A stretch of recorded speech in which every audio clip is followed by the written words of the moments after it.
Assalamualaikum warahmatullahi wabarakatuh. Shalom, Swastiastu, Namo Buddhaya, salam kebajikan dan salam sejahtera bagi kita semua.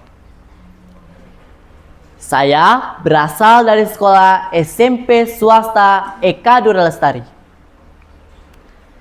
Lari-lari beli terasi, jalan-jalan beli buah duku. Selamat siang Dewan Juri. Saya Fikar Anugrah Nurul dari Kabupaten Rokan Hulu. Pada kesempatan kali ini, saya akan membawakan sebuah dongeng yang berjudul Tiga Arus Menuju Kejayaan.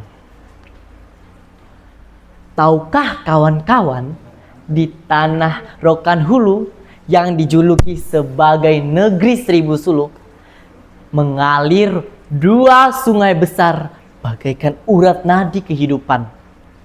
Di sanalah beribu tahun yang lalu tersimpan sebuah kisah tentang keteguhan hati, tentang bagaimana tiga sahabat menyatukan cinta dan peluh untuk melahirkan tempat yang bernama Muara Jaya.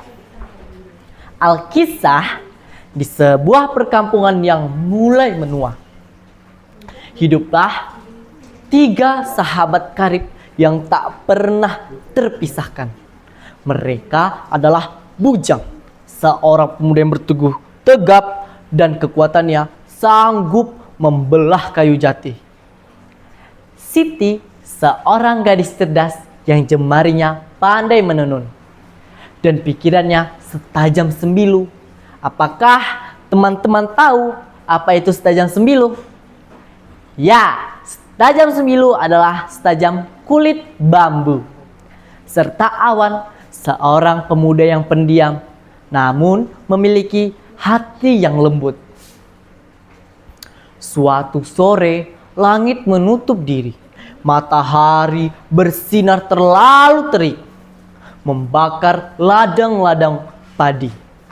Sungai yang dulunya meluap jernih, kini hanya menyisakan lumpur yang pecah-pecah. Suatu sore, Siti berdiri di tepi sungai.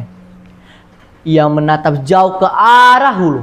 Ia berkata kepada kedua sahabatnya, "Bujang, Awan, jika kita hanya menanti hujan yang tak kunjung turun, desa ini akan menjadi nisan bagi kita. Aku teringat pesan kakekku bahwa jauh di pedalaman ada dua anak sungai bertemu. Mungkin kita harus ke sana untuk orang tua dan keluarga kita." Dengan kesombongan Bujang, ia membusungkan dada dan berkata kepada Siti, "Tenanglah Siti, aku akan membuka jalan untukmu. Dengan kekuatanku, aku akan membuka jalan bagi kita. Hutan selebat apapun akan kutembuskan agar kita sampai ke sana." Awan, seorang pemuda yang pendiam, ia hanya mencerna apa yang dibicarakan Siti dan Bujang. Ia pun berkata kepada Siti, "Aku akan ikut Siti. Namun aku akan membawa benih ini. Aku akan menanam harapan di sana. Siapa tahu nanti di sana benih ini akan menjadi pohon kehidupan bagi kita." Mereka pun akhirnya memutuskan untuk pergi pada saat itu. Perjalanan itu tidak mudah. Mereka melewati akar yang besar-besar dan rumput-rumput liar yang sangat lebat. Dengan langkah yang tertatih-tatih, bibit kesombongan Bujang pun mulai muncul dalam hatinya. Ia berkata kepada kedua sahabatnya, "Ayo teman-teman, lambat sekali kalian ini. Lihat aku, dengan kekuatanku, aku bisa menembuskan akar-akar besar itu dan melewati semak-semak itu. Kalau begini terus, kita belum sampai mana-mana. Namun, alam pun punya cara untuk menegurnya. Krak! Aduh, kakiku. Ya, kakiku. Kaki bujang pun jatuh ke dalam lubang yang cukup dalam. Dan kakinya tergores dengan akar besar. Darah segar keluar dari betisnya. Apakah Siti dan Awan meninggalkan bujang? Tidak, sama sekali tidak. Setelah Siti dan Awan datang, Awan pun dengan cekatan mengambil tanaman obat yang ada di dalam tasnya.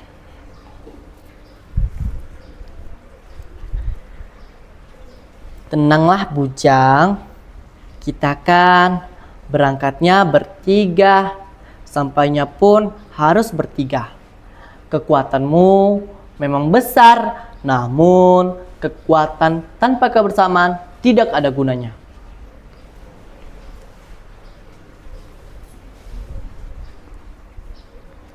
Bujang pun menangis. Ia meneteskan air mata, bukan karena sakit di kakinya, namun karena rasa sadarnya bahwasannya di atas kekuatannya masih ada kebersamaan yang patut untuk dilakukan. Namun, Siti pun berkata kepada mereka, "Ya teman-teman, kita kan berangkatnya bertiga, jadi sampainya pun harus bertiga. Kita wajib hati-hati karena akar-akar ini sangat besar.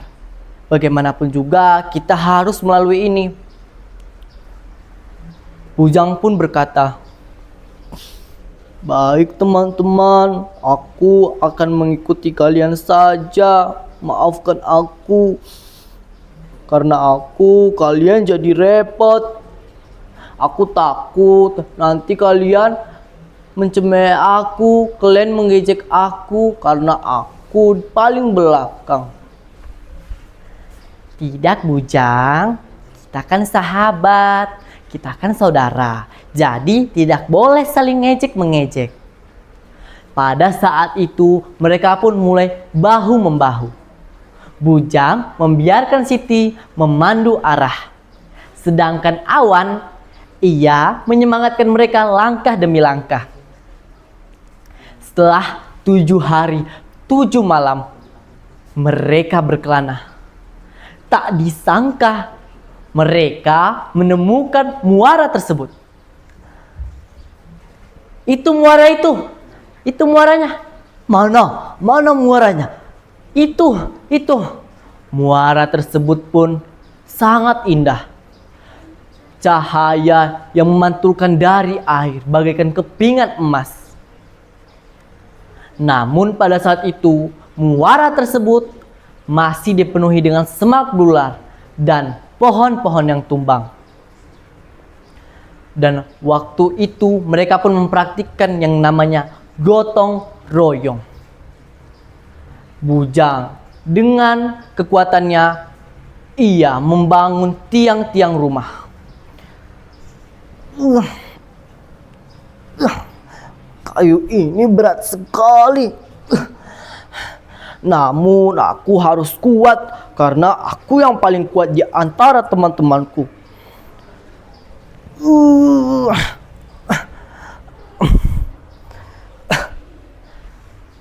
Siti dengan kecerdasannya ia membuat saluran irigasi.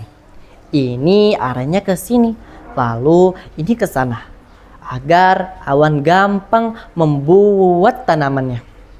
Awan dengan kebijakannya ia menanam tanaman padi. Ini di sini, lalu ini di sini.